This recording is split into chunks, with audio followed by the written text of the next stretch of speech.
καλωσορίζουμε σε μία ακόμη δράση της Συμμαχίας των Φίλων. Αυτή τη φορά μέσα από ένα διαφορετικό κανάλι επικοινωνίας, διαδικτυακό, και συγκεκριμένα το κανάλι της GIOL, όπως είναι το nickname της ομάδας μας στο YouTube.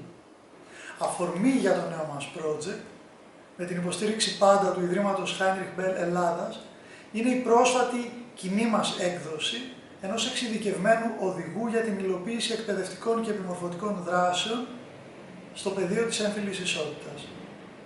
Σκοπός του συγκεκριμένου project μας, μέσα από 6 συνολικά βιντεοπαρουσιάσεις, είναι να μοιραστούμε μαζί σας καινοτόμες ιδέες και μεθόδους, εκπαιδευτικά εργαλεία και ασκήσεις, εμπειρίες και καλές πρακτικές από τις μέχρι τώρα δραστηριότητές μας, καθώς και εναλλακτικούς τρόπους αξιοποίησης των περιεχομένων του οδηγού, ανάλογα με τις ανάγκες και τα ειδικά χαρακτηριστικά του πλαισίου και των ομάδων που επιθυμείτε να συνεργαστείτε.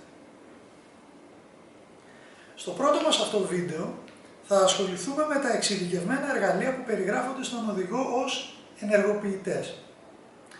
Τώρα θα πείτε, τι είναι ένας ενεργοποιητής? Τι ακριβώς λοιπόν είναι ένας ενεργοποιητής ως εκπαιδευτικό εργαλείο? Γιατί τον χρησιμοποιούμε? Πώς τον χρησιμοποιούμε? Γιατί στα εργαστήρια της GIOL ξεκινάμε πάντα με αυτόν? Ένα άλλο ερώτημα που πολλές φορές ανακύπτει είναι αν μπορούμε να αξιοποιήσουμε έναν ενεργοποιητή κατά τη διάρκεια του εργαστηρίου μας ή ακόμη και στο τέλος, στο κλείσιμο μιας βιωματικής δράσης. Επίσης, τι μπορούμε να αξιοποιήσουμε ως ενεργοποιητή σε μια εκπαιδευτική μας δραστηριότητα? Και τέλος, ένα πολύ σημαντικό ερώτημα είναι τι επιτυγχάνεται συνολικά στις εκπαιδεύσεις μας με την χρήση ενεργοποιητών. Ας πάρουμε τα ερωτήματα ένα-ένα με τη σειρά.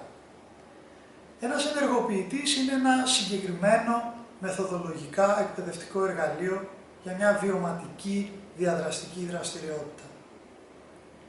Γιατί τον χρησιμοποιούμε? Χρησιμοποιούμε έναν ενεργοποιητή για να δημιουργήσουμε ένα πρώτο εισαγωγικό και αρχικό κλίμα στην ομάδα με την οποία συνεργαζόμαστε. Ή καλύτερα, για να διευκολύνουμε τα συμμετέχοντα πρόσωπα να έρθουν σε επαφή με ιδέες, σκέψεις, πεποιθήσεις ή ακόμη και προσωπικές ή ομαδικές εμπειρίες που έχουν στην καθημερινότητα της ζωής τους σε σχέση με την έμφυλη ισότητα και τις διακρίσεις ή τα στερεότυπα. Πώς χρησιμοποιούμε έναν ενεργοποιητή? Ένας ενεργοποιητής μπορεί να χρησιμοποιηθεί είτε ως ένα παιχνίδι, είτε ως μια πρώτη δραστηριότητα, είτε ακόμη ως μια εικόνα, ένα βίντεο, ένα πλάνο που να μας δίνει κάποια ερεθίσματα που σχετίζονται με την ισότητα των φύλων. Γιατί ξεκινάμε πάντα με αυτόν? Γιατί με αυτόν τον τρόπο διευκολύνουμε τα συμμετέχοντα πρόσωπα να έχουν μια πρώτη αίσθηση οικειότητας, ασφάλειας και ανοίγματος ή ίσως μιας πρώτης αρχικής εμπλοκής με ζητήματα που άπτονται της έμφυλης ισότητας και δικαιοσύνης. Μπορούμε να χρησιμοποιήσουμε έναν ενεργοποιητή κατά τη διάρκεια του εργαστηρίου μας? Και φυσικά μπορούμε. Μπορεί σε κάθε εκπαιδευτική μας δραστηριότητα ή σε κάθε εξειδικευμένο θεματικό μας πεδίο να ξεκινάμε με έναν ή περισσότερους ενεργοποιητές. Και φυσικά, όπως μπορείτε να δείτε και στα περιεχόμενα του οδηγού μας, στο τέλος του εργαστηρίου μας πάντα βοηθάει να κλείνουμε με έναν ενεργοποιητή. Με αυτόν τον τρόπο διευκολύνουμε τα συμμετέχοντα πρόσωπα, τους εκπαιδευόμενους και τις εκπαιδευόμενες να αναστοχαστούν, να συγκεντρώσουν ξανά τις σκέψεις τους και να κρατήσουν μια συγκεκριμένη αίσθηση και βιωματική εμπειρία από το εργαστήρι στο οποίο συμμετείχαν. Ένα ακόμη σημαντικό ερώτημα που πολλές φορές μας απασχολεί καθώς σχεδιάζουμε εκπαιδευτικές δραστηριότητες είναι τι μπορούμε να χρησιμοποιήσουμε ως ενεργοποιητή στις δραστηριότητές μας. Ως ενεργοποιητή μπορούμε να χρησιμοποιήσουμε οτιδήποτε υπάρχει στην καθημερινότητα, στη ζωή μας, στη δουλειά μας, στο σπίτι μας, στη γειτονιά μας, στο σχολείο μας, που να μας θυμίζει και να μας φέρνει σε επαφή με την έμφυλη πραγματικότητα την οποία ζούμε. Μπορεί να είναι, για παράδειγμα, εικόνες που προέρχονται από τα social media. Μπορεί να είναι ένα συγκεκριμένο άρθρο. Μπορεί να είναι μια συγκεκριμένη άσκηση, ένα βίντεο ακόμη από το YouTube. Μπορεί να είναι εικόνες ή περιεχόμενα από δραστηριότητες ή από περιοδικά μόδας, από μια καμπάνια μόδας.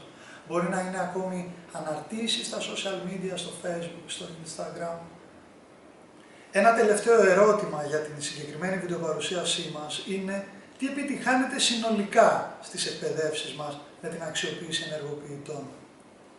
Ένας ενεργοποιητής στην αρχή, κατά τη διάρκεια και στο κλείσιμο της εκπαιδευτικής μας δράσης αφήνει ένα πολύ πιο έντονο αποτύπωμα στη βιωματική εμπειρία του ανθρώπου που συμμετέχει σε μια εκπαιδευτική δράση. Η αξιοποίηση των ενεργοποιητών ως εικόνες και παραδείγματα από την καθημερινότητα της ζωής του ή της ζωής της βοηθάει το κάθε πρόσωπο να συνδέεται με το θέμα με το οποίο εργαζόμαστε και στο τέλος της ημέρας να μένει ένα πιο ισχυρό και πιο εσωτερικό αποτύπωμα σε συνειδησιακό αλλά και σε συναισθηματικό επίπεδο για τη βιωματική δραστηριότητα και τις θεματικές τις οποίες επεξεργάστηκε τη συγκεκριμένη εμπειρία του. Αν ενδιαφέρεστε για περισσότερες ιδέες για εκπαιδευτικά εργαλεία και ασκήσεις, με αναλυτικές οδηγίες για την υλοποίησή τους και με πηγές αναζήτησης πρόσθετου υλικού για τις δράσεις σας, μπορείτε να αναζητήσετε τον εκπαιδευτικό οδηγό της Συμμαχίας των Φίλων και του Ιδρύματος Μπέλ στη συγκεκριμένη ηλεκτρονική διεύθυνση, καθώς και στη σελίδα της GIOL στο Facebook και πολύ σύντομα στο site της ομάδας μας.